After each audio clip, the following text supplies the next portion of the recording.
നമസ്കാരം. ഇസ്രായേലിലെ മൊസാദിൻ്റെ ഒന്നും അയലത്ത് എത്തില്ല എങ്കിലും ഇറാനുമുണ്ട് ഒരു ചാരസംഘടന. ഇതിനെ സൗമന്ത് എന്നാണ് വിളിക്കുന്നത്. ഇറാനിലെ രഹസ്യാന്വേഷണ മന്ത്രാലയത്തിൻ്റെ കീഴിലാണ് ഈ സംഘടന പ്രവർത്തിക്കുന്നത്. വിദേശ രാജ്യങ്ങളിലെ വിവരങ്ങൾ ശേഖരിക്കുക, രാജ്യസുരക്ഷ ഉറപ്പുവരുത്തുക തുടങ്ങിയ കാര്യങ്ങളാണ് പ്രധാനമായും ഈ സംഘടന ചെയ്യുന്നത് എന്നാണ് പുറമേക്ക് പറയുന്നത്.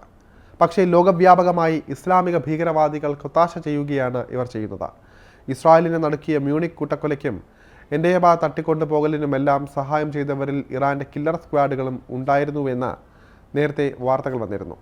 കഴിഞ്ഞ ദിവസം അമേരിക്കയിൽ നിന്ന് പുറത്തുവന്ന ഒരു വാർത്തയും ഞെട്ടിക്കുന്നതായിരുന്നു.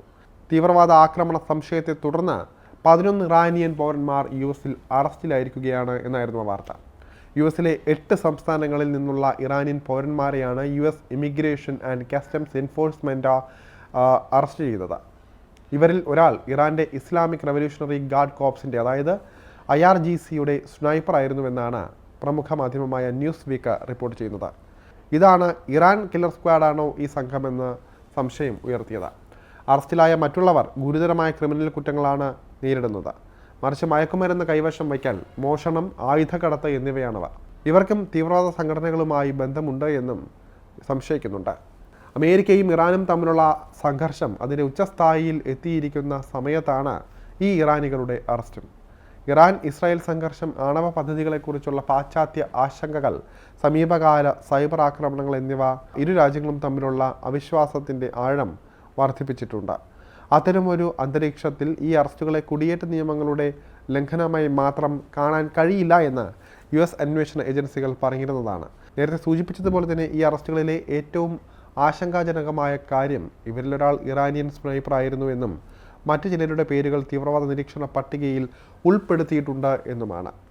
ഇത് അമേരിക്കയിൽ ഒരു ആക്രമണം നടത്താൻ ഈ ആളുകൾ പദ്ധതി ഇട്ടിരുന്നോ എന്ന സംശയത്തിന് കാരണമാകുന്നുവെന്നും ന്യൂസ് വീക്ക് റിപ്പോർട്ട് ചെയ്തിട്ടുണ്ട്. ഈ ഇറാനികളിൽ ചിലർ അവരുടെ വീസ അപേക്ഷയിൽ തെറ്റായ വിവരങ്ങൾ നൽകിയിട്ടുണ്ട് എന്ന് അന്വേഷണത്തിൽ നിന്ന് കണ്ടെത്തി. ഇത് അമേരിക്കയുടെ വീസ സ്ക്രീനിംഗ് സിസ്റ്റത്തിൻ്റെ പോരായ്മകളെക്കുറിച്ചും ചോദ്യങ്ങൾ ഉയർത്തി. ഇറാനിയൻ പൗരന്മാരെന്ന് സംശയിക്കപ്പെടുന്നവരുടെ അറസ്റ്റ് US ഇറാൻ ബന്ധത്തെ ബാധിക്കുമെന്ന ഉറപ്പാണ്. അറസ്റ്റിലായ ഇറാൻ പൗരന്മാർക്ക് ഇറാനിയൻ സർക്കാരുമായോ IRGCയുമായോ ബന്ധമുണ്ടെന്ന് തെളിയിക്കപ്പെട്ടാൽ അന്താരാഷ്ട്ര വേദിയിൽ ഇറാനെതിരെ കൂടുതൽ കർശനമായ നടപടികൾ സ്വീകരിക്കാൻ US നിർബന്ധിതരാകും. അതേസമയം ഇറാൻ ഇതിനെ ഏകപക്ഷീയമായ നടപടിയായി കണക്കാക്കുകയും ഒരു പ്രതിരോധ തന്ത്രമായി സ്വീകരിക്കുകയും ചെയ്തേക്കാം. ഇത് പ്രാദേശിക അസ്ഥിരതയെ കൂടുതൽ വർദ്ധിപ്പിക്കും. ഇത്തരം അറസ്റ്റുകൾ അമേരിക്കയിൽ താമസിക്കുന്ന ഇറാനിയൻ പൗരന്മാരുടെ എണ്ണത്തെയും ബാധിച്ചേക്കാം.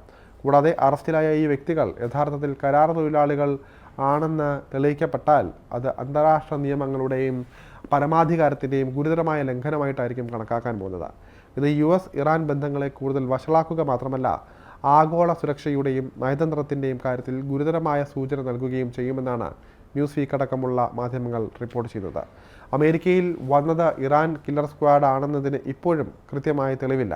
പക്ഷേ ചതിയും കൊലകളും ഇറാൻ തുടരുകയാണ്.